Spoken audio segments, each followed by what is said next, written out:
Hello everybody and welcome back to Pravus Gaming and more Democracy 3 Presidential Suite, playing in post-apocalyptic Sweden. Oh boy, welcome to the epilogue everybody. I did say in the last video that I would play a few years of the game in my own time and try to reduce the footprint of the government to a more acceptable libertarian-ish theme.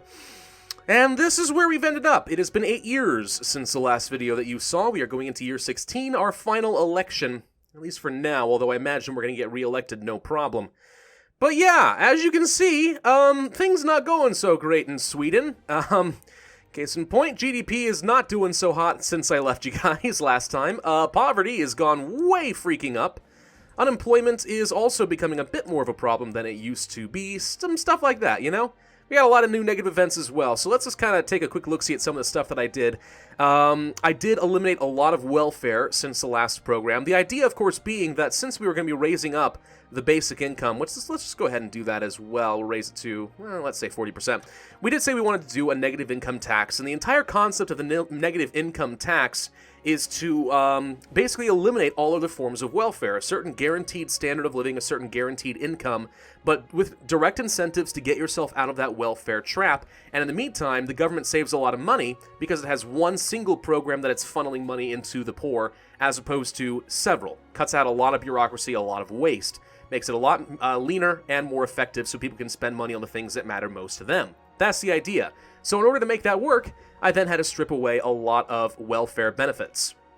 I kept some of them, though. I did keep food stamps as part of a social safety net. I did keep some unemployment benefits, not very many. I did lower that down a little bit.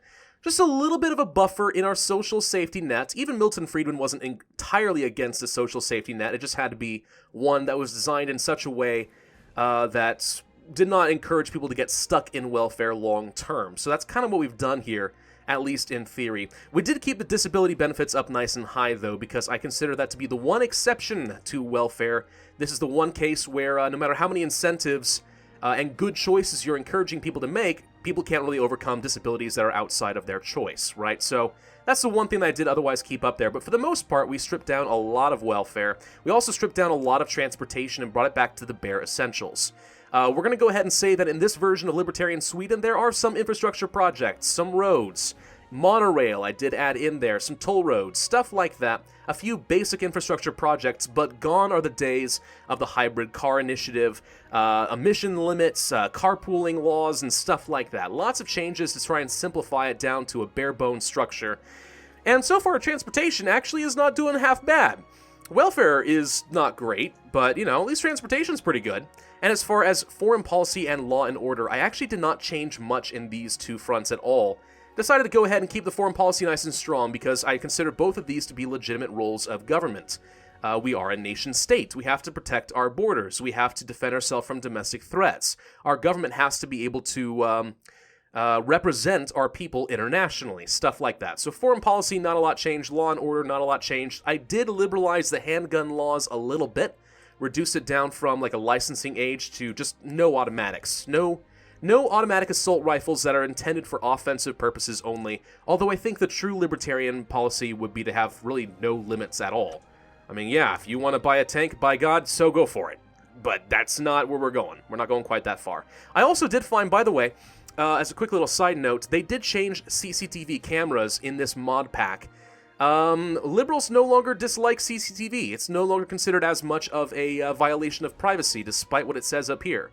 So really, it's just spending money to reduce crime and antisocial behavior and only get benefits. So, good to know for the future, CCTV cameras in the Presidential Suite mod pack are very good. But anyway, so yeah, not a whole lot changed here. Now, we do have a few new crisis events that are coming up. I mean, we have our antisocial behavior, which has been an issue ever since we legalized prostitution, and then it came back after we had a homelessness and food price epidemic and stuff as well. But so that's certainly back. The farmers are protesting for a number of reasons. We'll go over some of that in a little bit later. And we also have emigration. Right now, the status of Sweden is so bad, poverty and unemployment is so unbearable that people are leaving the country en masse. So yeah, that's fun. Now, it actually is reducing homelessness, unemployment, and poverty because people are leaving and not burdening the system that can't handle them anymore. So technically, it's doing some good things. But patriots are really unhappy about this, so that's not supposed to happen, obviously. Going down to public services down here, you can see that I changed a lot as well. Tons of policies are gone. Gone are the days of the university grants and the technical colleges. Gone are the days of the free school meals and stuff like that. The government is staying out of it as much as possible, with a few notable exceptions. Stem cell research I kept because it's proving very interesting to see what it does. And I did keep some things like public libraries and stuff like that. The state services like health and education are pretty much non-existent, but we've really reinforced these healthcare vouchers. And I think the proper libertarian argument would be the government shouldn't be involved at all, get rid of those entirely. However, I decided that since we are a Western nation, a European nation, the more realistic solution is we'll probably have the government involved in some minimum standard of education and healthcare for the public good. Same with infrastructure, for that matter. So that's one of the reasons I justified keeping it. But vouchers are probably the least offensive method of giving people those services while maximizing personal freedom and choice and responsibility. So that's kind of why I went for that the way I did. We have a new event down here, though, Contagious Disease, because our health is not very well regulated. We got rid of all food standards and stuff like that as well, so part of the problem is now we have contagious diseases. We have a plague upon Sweden. Yay. Asthma, of course, still an issue, even though it's actually been ticking down because, one, the GDP is now so low that we're not putting out a lot of pollutants, but also the poor are doing so poorly that they can't afford their cigarettes. Otherwise, they totally would go right back to using them. We do have a new positive event that I've never seen before, though. Homo Superior. Advances in biotechnology have created a new generation of human beings, healthier and more able-bodied than natural humans. There is a rivalry between the breeds, and we are afraid that the days of racism come back.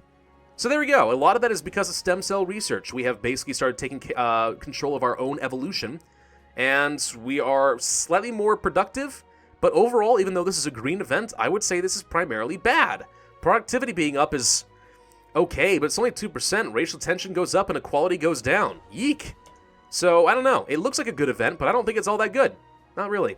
As far as our tax system, we have revamped it very slightly by, well, basically deleting a lot of taxes, all grants, all subsidies completely gone. We are trying to lower our tax rate because right now we have a 1.6 trillion crown national reserve for bad days, which is, right now.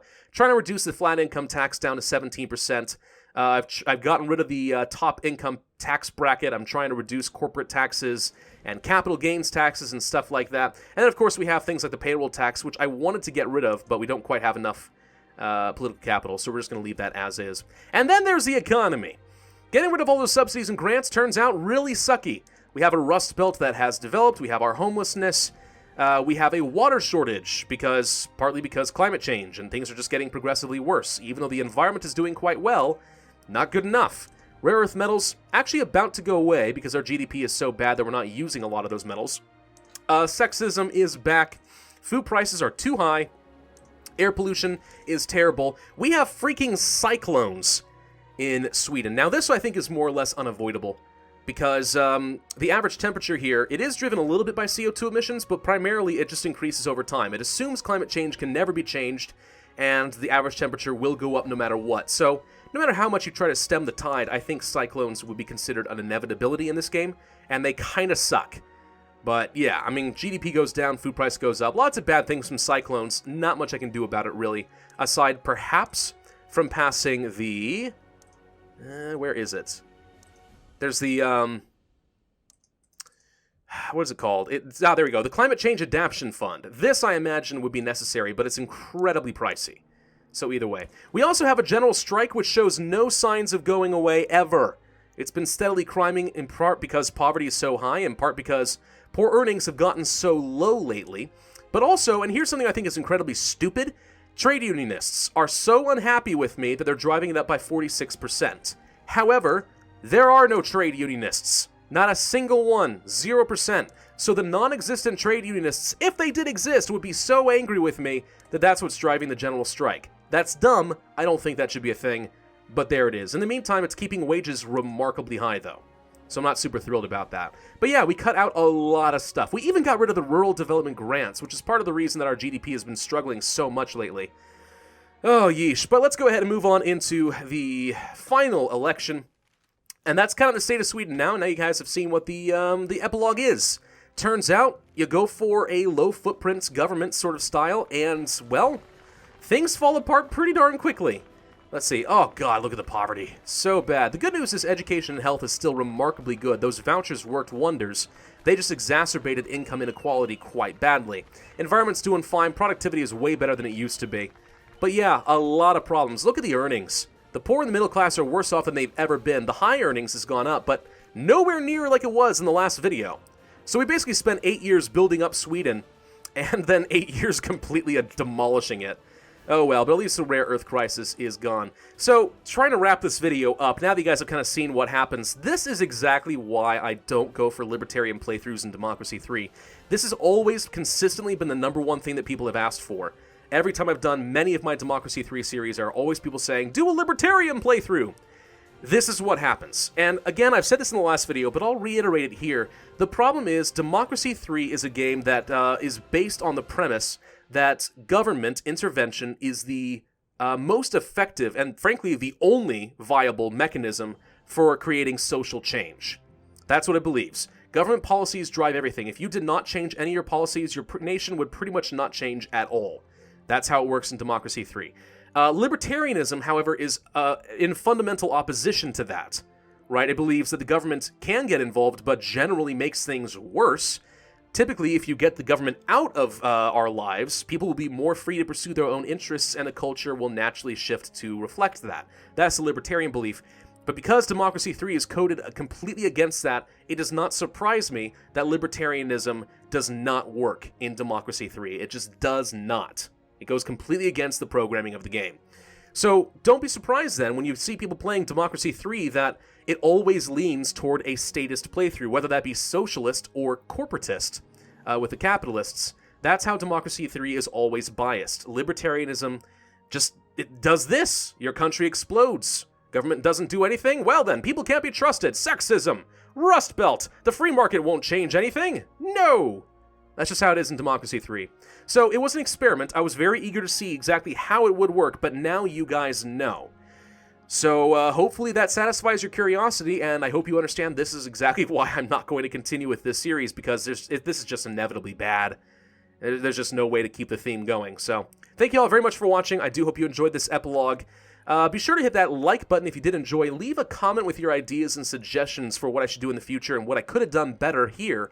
Maybe what libertarianism is different in the real world. I don't know. I'd be interested in hearing some opinions there. Of course, subscribe if you want to see my future content, and I, as always, will see you guys next time.